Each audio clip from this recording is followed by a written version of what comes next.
భద్రాద్రి కొత్తగూడెం జిల్లా అన్నపరెడ్డి మండలంలో BJP MP అభ్యర్థి తాండ్ర వినోద్ రావుకు బీజేపీ శ్రేణులు ఘన స్వాగతం పలికారు. అనంతరం శివాలయం నుంచి ప్రధాన సెంటర్ వరకు భారీ ర్యాలీ నిర్వహించారు. మండలంలో ఎటువంటి అభివృద్ధి జరగలేదని తెలిపారు.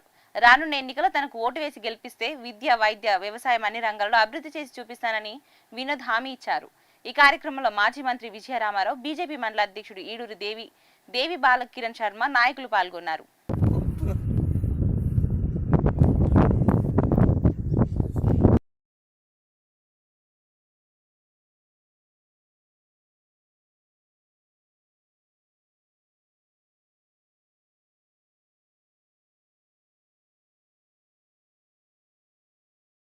ప్రజలు, మండల ప్రజలు, గ్రామ ప్రజలు ఆశీస్సులతో, అంబేద్కర్ గారి ఆశీస్సులతో, ఇక్కడున్న వెంకటేశ్వర స్వామి గారి ఆశీస్సులతో, నరేంద్ర మోడీ గారి ఆశీస్సులతో ఈ గడ్డ బిడ్డనైనా నేను మీ ముందు మీలో ఒకరిగా మీకోసం, మన కోసం, మన గ్రామాల అభివృద్ధి కోసం, మన ఖమ్మంలో మన కోసం మనవాడు అయిన నరేంద్ర మోడీ గారు ప్రతి జిల్లా గురించి ఆలోచించి అడిగిన వాడికి అడిగినంత ఇస్తా ఉంటే, మరి మనం ఎవరి మీద డిపెండ్ కాకుండా, ఎవరి మోసాలకి లొంగుండా మన ముచ్చట్లు ఈసారి చెల్లు.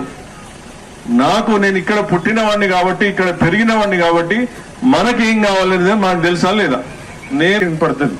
జై శ్రీరామ్, జై శ్రీరామ్. వారికి ఇంకా ఇంకా ఇంకా ప్రేమ పెరుగుతుంది. వారు మన మీద దృష్టి సాగించిండ్రు.